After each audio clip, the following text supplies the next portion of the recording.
Good morning, everyone, and thank you for choosing Market Briefing analysis of today's financial news.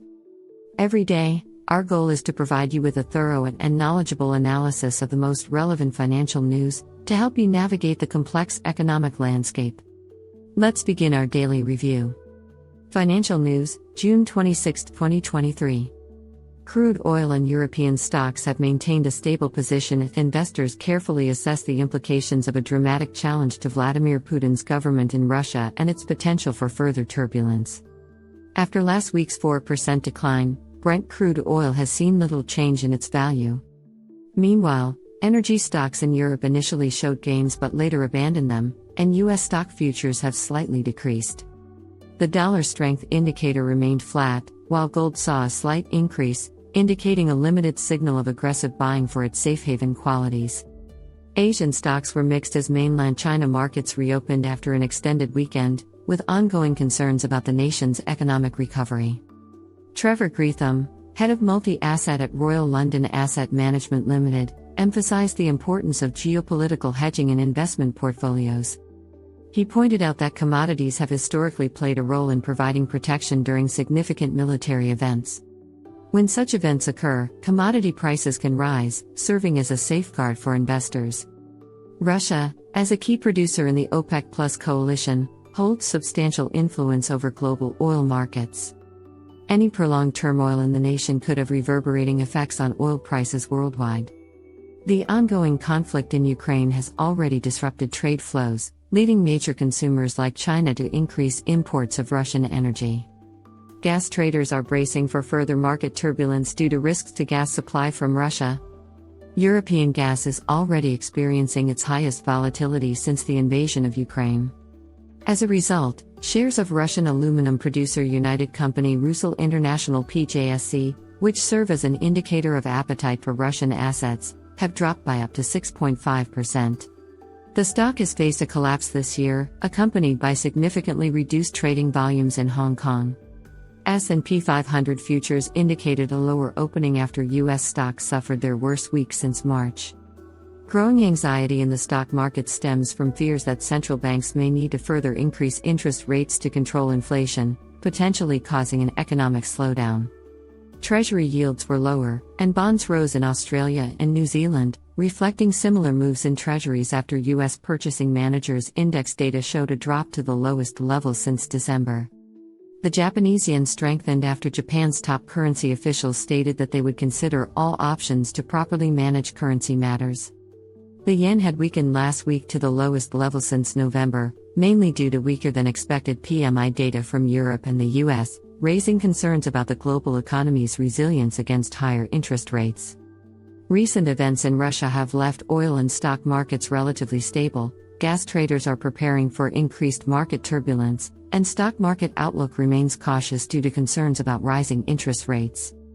As we move forward, before we continue with our analysis, we'd like to remind you of your support for our channel Market Briefing analysis of today's financial news. If you're enjoying this video and find our content useful and engaging, please consider giving it a thumbs up and subscribing to our channel. This helps us grow and bring you even more quality content. Now, let's get back to the financial market news and the latest updates. Major U.S. indices trended downward on Friday, breaking their multi-week winning streaks. The S&P 500 recorded its first weekly loss in 5 weeks, declining by 1.4%. The Dow Jones Industrial Average also decreased, ending its 3-week positive run with a drop of nearly 1.7%. Similarly, the Nasdaq Composite slipped by 1.4%, marking the worst weekly performance since March. While the figures may appear disappointing, market experts suggest that this decline reflects a necessary adjustment. Art Hogan, chief market strategist at B. Riley Wealth Management, believes that the markets were overbought and needed to find a balance. The broader technology sector, in particular, has been described as frothy, with the S&P technology sector rallying nearly 40% this year while the rest of the index remained relatively flat. The recent market decline could be seen as a positive sign, indicating a correction in the frothiness of the technology sector. This correction allows investors to refocus on the fundamental financial health of companies in the context of inflation and interest rates. As investors await the key personal consumption expenditures index, the Federal Reserve's preferred inflation measure, they will gain insights into whether the Fed will continue to raise rates after keeping them unchanged in June. Goldman Sachs is potentially facing a substantial write-down for its attempt to sell Green Sky. The investment bank, led by CEO David Solomon, acquired the fintech lender for $2.24 billion in September 2021 as part of its consumer credit expansion. However, Solomon recently announced the sale of the business due to setbacks in Goldman's consumer ambitions.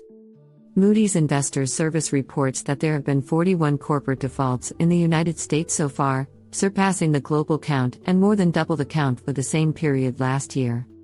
Analysts forecast a global default rate of 5% by April 2024, surpassing the long-term average of 4.1%. High interest rates are believed to be a key factor contributing to this increase in debt distress. The price of Bitcoin has seen a significant jump in the past week, comfortably surpassing the $30,000 barrier and reaching the highest level in 2 months. Market analysts attribute this increase to the news that BlackRock intends to launch a Bitcoin spot exchange-traded fund. However, CNBC reports suggest that large institutional investors are driving this increased demand for Bitcoin as liquidity remains low. The U.S. stock market experienced a decline after weeks of consecutive gains, reflecting a market adjustment and a potential correction in the frothy technology sector. Some of the main moves in markets. Stocks. The Stoxx Europe 600 fell 0.4% as of 8:50 a.m. London time. S&P 500 futures fell 0.1%. Nasdaq 100 futures fell 0.1%. Futures on the Dow Jones Industrial Average fell 0.2%. The MSCI Asia Pacific Index fell 0.1%. The MSCI Emerging Markets Index fell 0.2%. Currencies. The Bloomberg Dollar Spot Index fell 0.1%. The euro was little changed at $1.0902. The Japanese yen rose 0.4% to 143.10 per dollar.